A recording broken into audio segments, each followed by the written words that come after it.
Morning, dear student. Welcome back to our Hindi classes.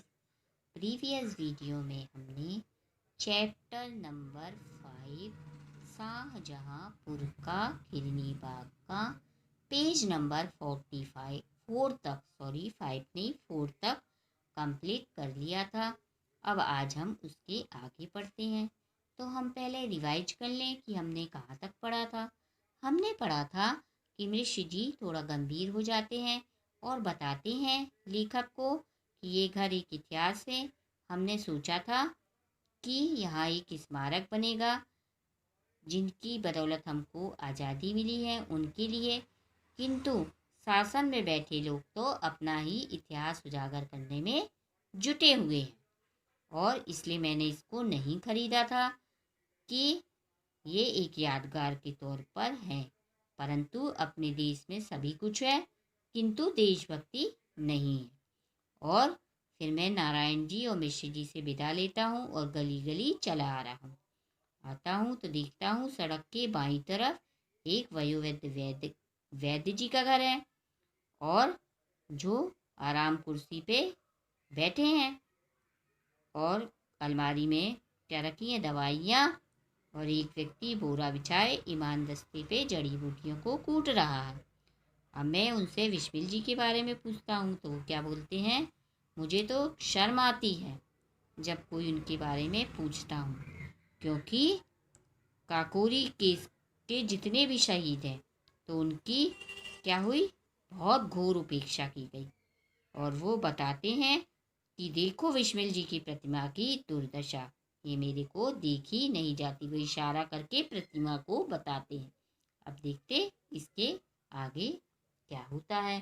तो आप page number 45 पे आ जाइए। चैप्टर नंबर 5 शाहजहांपुर का खिलनी बाग।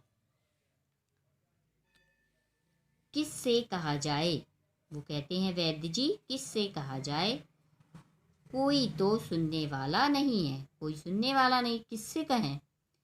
उनकी माता जी तो आज़ादी की बात तक जीवित रहीं किंतु किसी ने उनकी खोज खबर नहीं ली। यानी उनकी माँ तो जिंदा थी परंतु कोई ने उनकी यानी पूछा तक नहीं, कोई ने देखा तक नहीं कि वो कैसी हैं।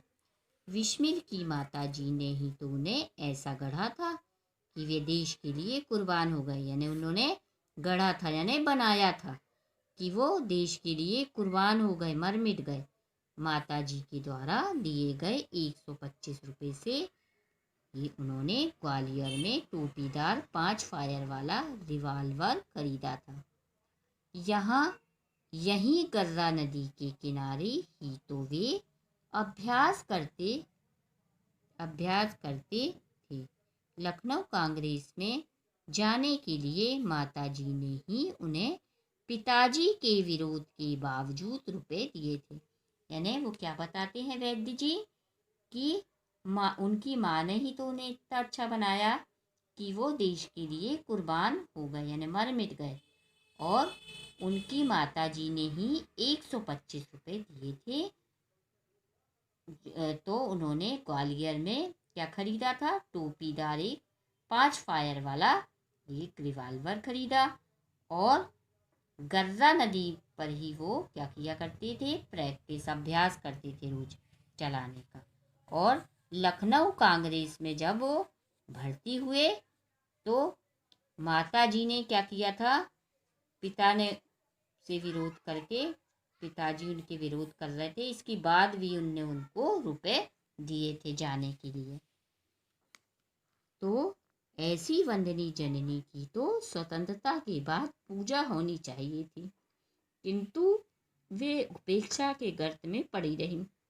कोई और मुल्क होता तो उन्हें आदर से सम्मान से पाट दिया जाता किंतु हम तो सच में कृतज्ञ निकले। यानी क्या बोल रहे हैं वो कि ऐसी माँ जिन तो पूजनी थी, जो वंदनी थी हमारे लिए, उनकी क्या हुई, वो उनकी कोई ने सुध ली, पूजा तो दूर की बात है, कोई ने उनकी खबर तक नहीं ली और वे उपेक्षा होती रही, उनकी उपेक्षा की धूल में वो पड़ी रही।